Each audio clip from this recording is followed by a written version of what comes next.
В эфире «Итоги дня», в студии Марфирина Алексеева. Здравствуйте. Коротко о главных событиях этого дня. За 9 месяцев по столице зафиксировано около 600 ДТП. Сейчас в связи с гололедом происшествия увеличились. О мерах предосторожности. Лаконичность и многофункциональность. Площадь Ленина готова встречать гостей. Об изменениях и открытии. Поступило предложение о субсидировании внутрирегиональных авиаперевозок за счет федерального бюджета. В Совете Федерации обсудили проекты бюджета на ближайшую трехлетку. Якутск встретил нового героя России. О подвигах якутянина. Якутяне проголосуют за понравившийся строительный объект. Архитектурная премия ЕГЭ состоится во второй раз. Министерство здравоохранения Якутии с прискорбием сообщает о смерти девочки, пострадавшей от нападения собак в поселке Чульман.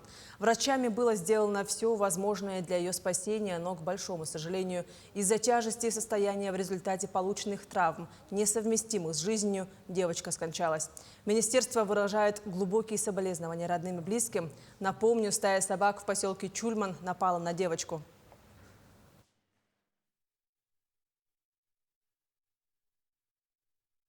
За последние 9 месяцев по столице было зафиксировано около 600 ДТП, из них около 60 с летальным исходом.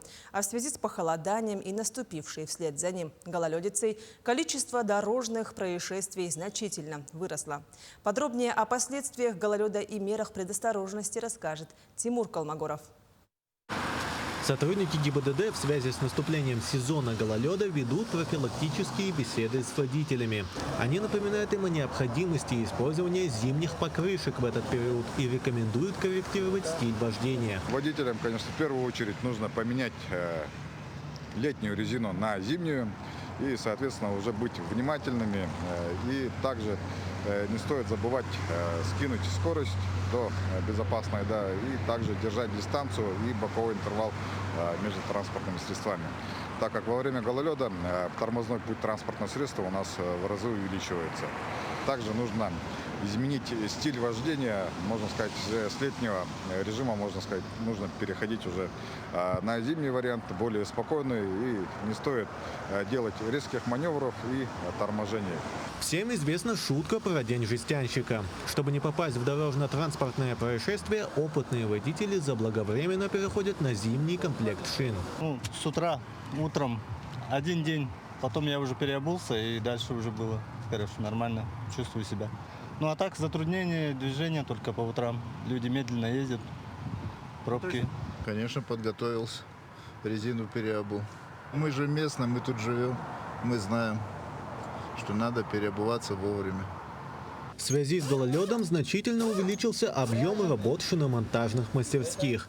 По словам сотрудников, в среднем они обслуживают до 30 автомашин в день. Объем люди уже все переобуваться начали. С утра до вечера без остановки идет работа. Легковые переобувки идут от 200 рублей колесо. А вот, допустим, внедорожники от 300 идет. Есть, низкопрофильные есть, 18, допустим, 20. Они более сложные, разбортируются, и демонтаж. Соответственно, цены тоже чуть дороже берем. Инспекторы ГИБДД напоминают о том, что в период гололеда следует быть осторожнее не только водителям, но и пешеходам, которых призывают переходить проезжую часть строго в положенных местах и быть начеку. Ведь уважение и внимательность – залог здоровья всех участников дорожного движения. Тимур Калмогоров, Владимир Павлов, Якутск. Тем временем дорожные службы продолжают работу по уборке улиц, площадей и скверов в круглосуточном режиме. Ежедневно на линию выходит порядка 50 рабочих и столько же спецтехники. Трудовой день специалистов начинается рано утром, а заканчивается, когда на улице становится темно. Особое внимание в снежную погоду уделяют уборке и вывозу снега с прибордюрной части, пешеходных переходов, карманов, заездов и автобусных остановок. Грейдирование обочин, откачка воды также производится в полном объеме. Лаконичность и многофункциональность. Большинство ремонтных работ на площади Ленина завершены. Обновленное пространство готово к встрече гостей. Как изменилась главная площадь республики, когда ждать открытия, знает мой коллега Петр Васильев. Монтаж и укладка плитки, установка малых архитектурных форм и уборка. Главная площадь республики готовится встречать первых гостей после масштабной реконструкции, которая стартовала в прошлом году. За это время сердце столицы республики, как его называют архитекторы, успело измениться до неузнаваемости. Работы проведено очень большое количество, больше 10 тысяч квадратных метров бетона залито, больше 1000 кубометров только на ландшафтный дизайн вот у нас залито бетона. Также различные материалы использованы, именно искусственно созданные, натуральные камни. И вот все в совокупности мы получаем уже такую красивую картину. Обновилось на площади практически все. 12 колонн СРГ, каждая по 13 метров. Светомузыкальный сухой фонтан, иллюминация, места для отдыха и даже зарядки для мобильных телефонов. Все, что делает городское пространство современным и комфортным. И все это соревнуется за внимание с самым главным элементом площади. С вот этой ландшафтной конструкцией, которая, кстати, имитирует те самые холмы, которые находятся вокруг Якутска. Пространство получилось не просто красивым, но еще и функциональным. Сейчас здесь уже лежит первый снег, но по весне, летом здесь все будет усеяно газоном. Здесь можно будет не просто проводить время на свежем воздухе, наслаждаясь солнцем, но и наблюдать за фонтанами и различными представлениями, как будто в амфитеатре. Под наклонным сооружением спрятано инженерное оборудование для фонтана и подсветки. Сама конструкция облицована натуральными камнями и эрклезом, материалом, имитирующим вечную мерзлоту. Он уже, кстати, подсвечен, да, по-моему? Ну, завершается работа. Немножко вот можно увидеть, что эрклез с внутренней стороны с подсветкой. Ночью, конечно, это будет ярко, будет очень видно. В первую очередь, первый год эксплуатации мы просто перекроем наклонный ландшафт, хотя бы для того, чтобы сохранить рулонный газон в том виде, в котором он есть. Вот как раз пользуясь моментом, я надеюсь, все жители нас услышат. Дело в том, что для того, чтобы рулонный газон мог позволить на нем лежать, сидеть, общаться, ему необходимо, конечно же, окрепнуть. И для этого необходимо время. Уже сегодня можно с уверенностью сказать, обновленная площадь Ленина стала самым заметным дополнением и к новому облику города, а в ближайшем будущем станет настоящим местом притяжения для гостей и жителей Якутии. Петр Васильев, Джулустан Иннокентьев, Якутск. В Якутии во второй раз состоится архитектурная премия ЭйГЭ. В этом году на премию было подано более 200 заявок, из которых экспертный совет отобрал 107 для прохождения в следующий тур. Премия вручается в 10 номинациях, среди которых лучший социальный объект, лучший объект коммерческой недвижимости, лучший жилищный комплекс и так далее. Кроме того, в этом году отдельную номинацию предложил Союз дизайнеров интерьеров. Лучшие номинанты будут опубликованы на сайте, и жители Якутии смогут проголосовать за понравившиеся объекты, которые получат приз зрительских симпатий. В этом году премия чуть-чуть расширила свою миссию. Значит, миссию мы сегодня определили как фиксировать лучшее. То есть вот мы лучшее отфиксировали и вдохновлять на будущее. Потому что задача премии не только просто там определить победителя этой премии, а больше именно вовлекать людей и формировать запрос, то есть когда люди хотят жить лучше, когда люди хотят развиваться, это уже совершенно другой подход. В Совете Федерации обсудили проект федерального бюджета на ближайшую трехлетку под представительством Валентины Матвиенко. В парламентских слушаниях в Совете Федерации приняли участие председатель Госсобрания Илтумен Алексей Еремеев. Спикер внес предложение о субсидировании внутрирегиональных авиаперевозок за счет федерального бюджета. На протяжении последних 5 лет Якутия неоднократно ставила этот вопрос перед федеральным центром. По словам Алексея Еремеева, необходимо предусмотреть более 3,5 миллиардов рублей из федерального бюджета для нашего региона. По отношению нашего округа. Но есть один вопрос. Многие субъекты Российской Федерации не до конца осваивают авиаперевозки по межрегиональной, по субсидии. Где-то там порядка 6-7 миллиардов остается. И вот из этой суммы при согласии Министерства финансов Российской Федерации будут перенаправлено на внутрирегиональные авиаперевозки. Этот вопрос прорабатывается. Мы в эти дни будем плотно работать. Если получится, будет здорово, конечно. Якутск встречает Героя России. Радомир Максимов прилетел на родину. Заключив контракт с Министерством обороны в феврале этого года, он отключился в ходе боев в районе Новомихайловки Мариинского направления. Как встречали Героя России, расскажет Вероника Таюрская. Встречать Радомира Максимова начали прямо у трапа самолета. Первым же делом, вступив на родную землю, Герой России принялся обнимать своих родных. Встречаться на героя – это вообще волнительно. Мы ждали этого момента очень долго. Конечно, ночами не спала, волновалась. И вот встреча состоялась, конечно, очень волнительно. И я очень горда сыном. Особенно прибытие в отпуск Радомира Максимова ждал его сын.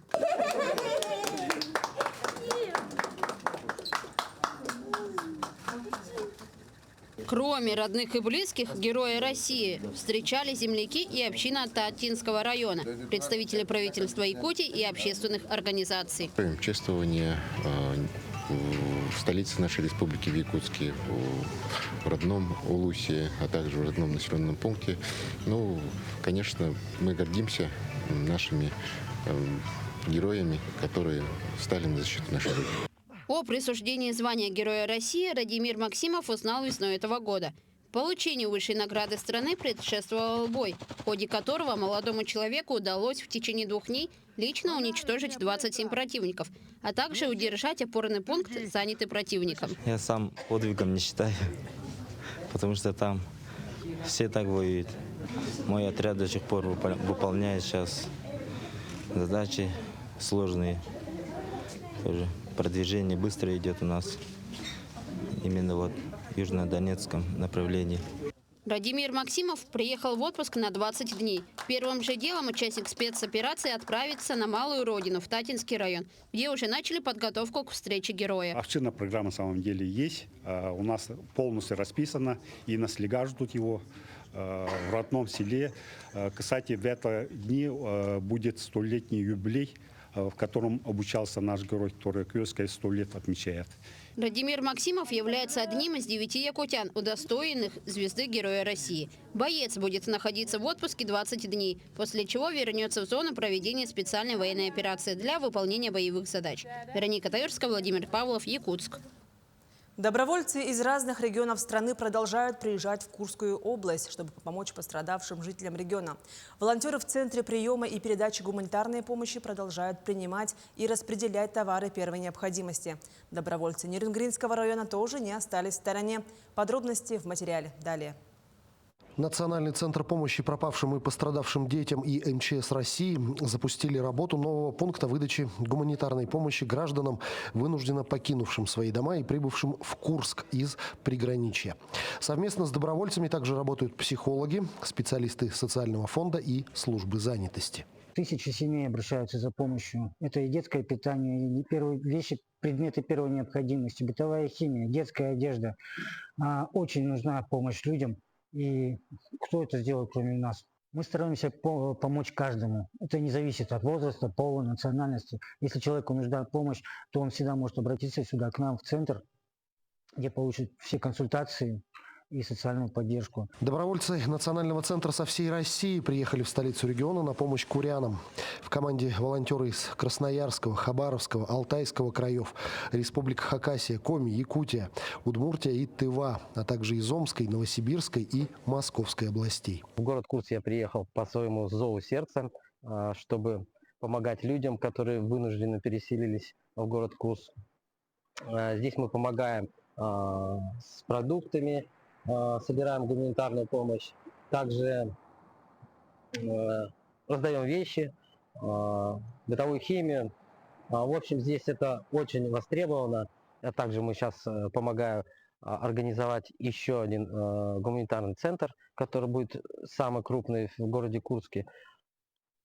В общем, очень много работы, и работа эта очень востребована сейчас. Отметим, это уже вторая группа добровольцев, которые вызвались помогать курянам.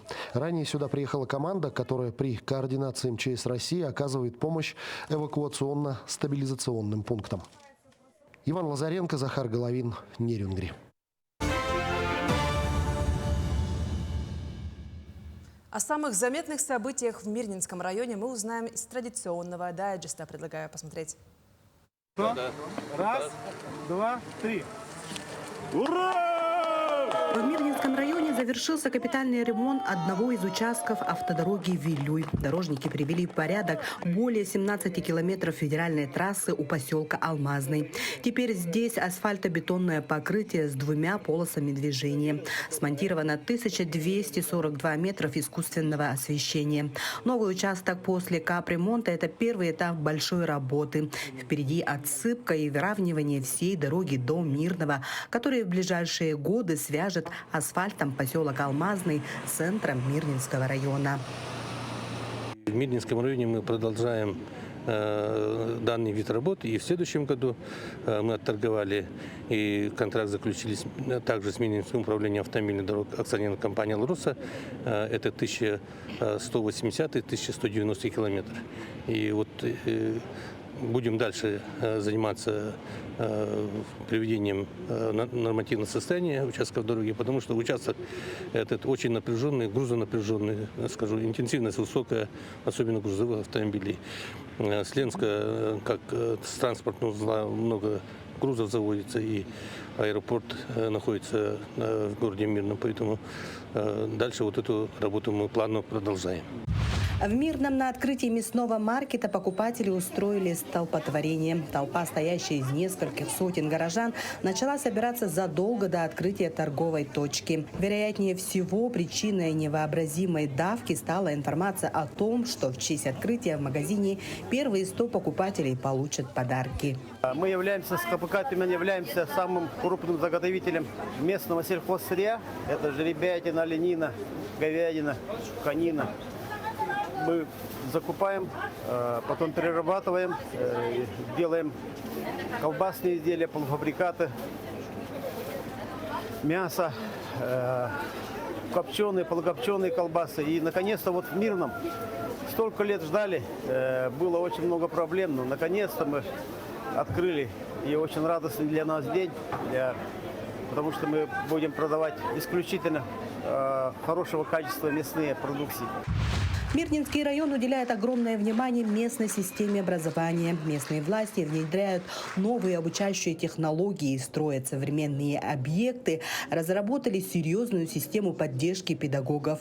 Об этом сообщил глава района на торжественном мероприятии, посвященного ко Дню учителя. В этот же день лучшим учителям были вручены награды. Благодарностью были отмечены и учителя, которые сегодня защищают интересы Отечества, участвуя в специальной военной операции.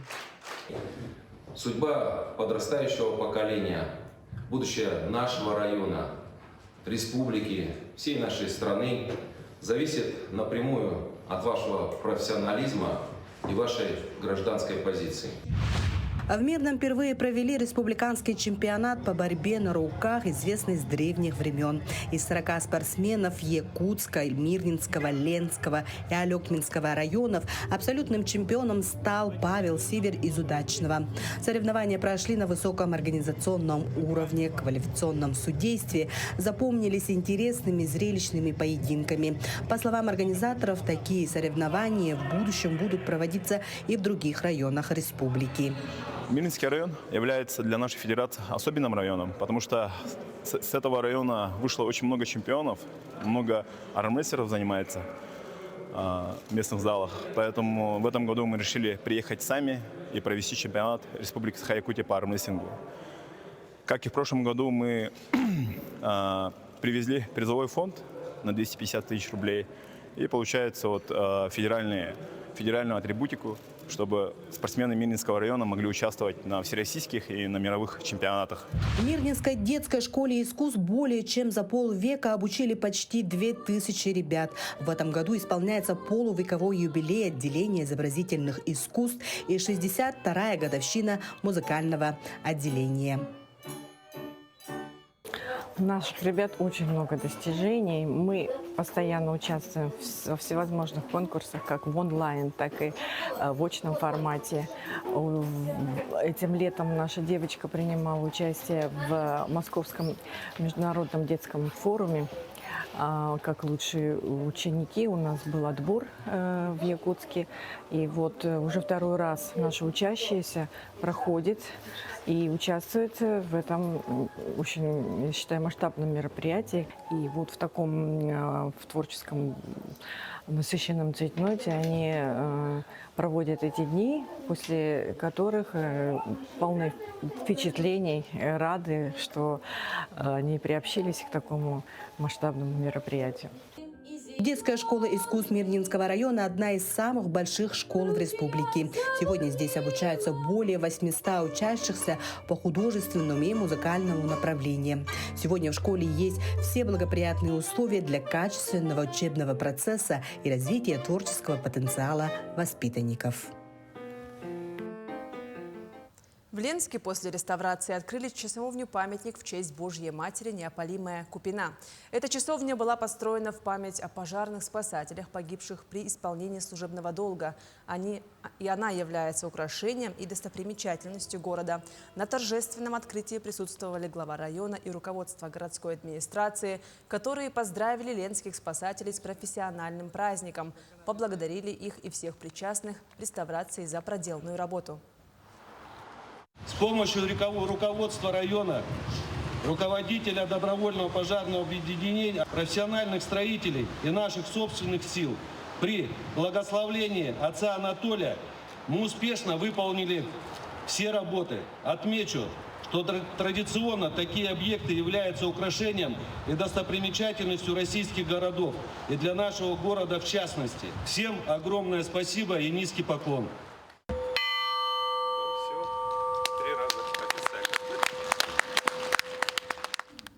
В Театре оперы и балета состоялся музыкальный концерт от команды «Агики», посвященный Дню первокурсника.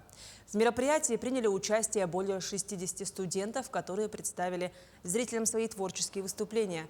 Кроме концерта, в холле театра прошел арт-маркет и выставка, на которой студенты и выпускники института поделились своими секретами успеха и рассказали о возможностях мира культуры и искусства.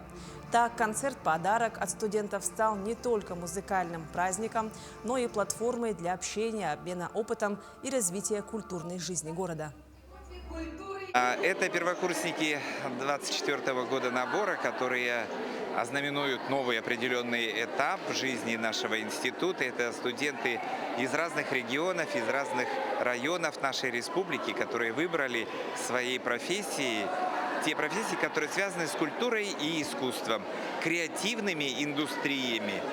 Мы пригласили учащихся средних образовательных школ, студентов колледжей, чтобы они могли на предпрофессиональном уровне посмотреть, какие специальности и направления они могли выбрать для поступления в следующем году. В эти дни в бассейне Чолбон проходят соревнования по плаванию, посвященные памяти прославленного тренера Юрия Усова. Выявление победителей и призеров проходит в 6 дисциплинах. Старт собрал спортсменов из Якутска, Нерюнгри, Мирного Жатая и Алдана. Подробнее расскажем в следующем материале. Плавание в республике пока не такой массовый вид спорта, как, например, вольная борьба или легкая атлетика. Далеко не во всех городах и селах есть бассейны, в которых могли бы тренироваться пловцы. Но, тем не менее, на соревнования приехало более сотни спортсменов. В самих соревнованиях масса дисциплин, что тоже позволяло детям выполнить разряды. Вот, именно с этим расчетом мы и ехали. Девочка, которая нацелена была, выполнила второй спортивный. Вот, первый. Сейчас комплекс 100 метров, еще 2 девочки у меня тоже на комплексе. И тоже за вторым спортивным. И мальчик, комплекс тоже уже к первому спортивному подтягивается, тоже первые попытки. Еще 3 года назад Денис Скрипников не умел плавать и в бассейн погружался только в нарукавниках. Сегодня же он уже ставит рекорды города и нацелен на получение спортивного разряда. Шел к этому очень сильно. 2 тренировки в день, иногда в 6 утра. Минимум 2 километра за тренировку. Много техники отрабатывали. На объем тоже очень много плавали. Так получилось. Вообще цель первый спортивный разряд, но до него как-то пока не очень сильно получилось добраться. У Софьи Васильевой из Мирного на эти соревнования очень большие и амбициозные планы. На это соревнование я готовилась усердно около недели, потому что я хотела, чтобы получить разряд чтобы меня все хвалили. Я хотела получить второй взрослый, и я надеюсь, что я получу в эти 3 дня соревнований 3-й взрослый. Я буду очень счастлива, если я правда получу 3-й взрослый. И 1-й взрослый, и 2-й взрослый. В первый день соревнований несколько спортсменов уже выполнили нормативы на разряды и поставили рекорды своих городов. Впереди еще 2 дня, за которые в якутском спортивном плавании наверняка появятся новые звезды. Александр Хавренко, Владимир Павлов, Джилус Иннокентьев, Якутск. Таким увидели уходящий день наши корреспонденты, но я с вами прощаюсь. До встречи в эфире.